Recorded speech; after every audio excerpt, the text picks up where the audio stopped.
या राज्यामध्ये सर्वाधिक अर्थसंकल्प मांडण्याचा बहुमान कोणाला मिळाला तर तुमचे आणि माझे नेते असलेले अजितदादांना मिळाल्याचा अभिमान राष्ट्रवादी काँग्रेस पक्षाचे कार्यकर्ते म्हणून आम्हाला. राज्यामध्ये उपमुख्यमंत्रीपद 1978च्या आसपास पहिल्यांदा झालं पुलोचं सरकार असताना. आता isakal.com आहे देशातील नंबर 1 ची मराठी न्यूज वेबसाईट. प्रत्येक अपडेटसाठी isakal.com ला नक्की भेट द्या.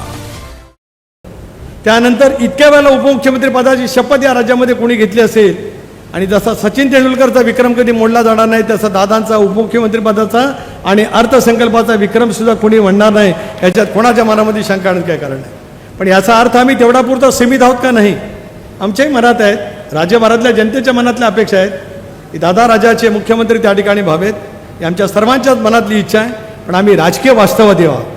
राजकारण संख्याबळ आणि त्याचबरोबर ती दादांची कमालाची कष्ट करण्याची त्यांची आयुष्यभराची असलेली मेहनत, राजकीय प्रचंड इच्छाशक्ती, जनतेच्या प्रश्नाच्या दृष्टिकोनातून दूरगामी दृष्टिकोनातून त्यांनी राबलेले दिलेले विचार हे आपल्याला सर्वांना त्या ठिकाणी प्रेरणादायी ठरतात. आणि त्याच्या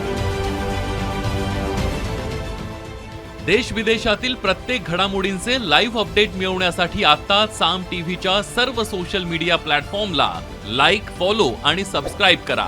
तसंच सर्व नोटिफिकेशनसाठी बेल आयकॉन प्रेस करायला विसरू नका.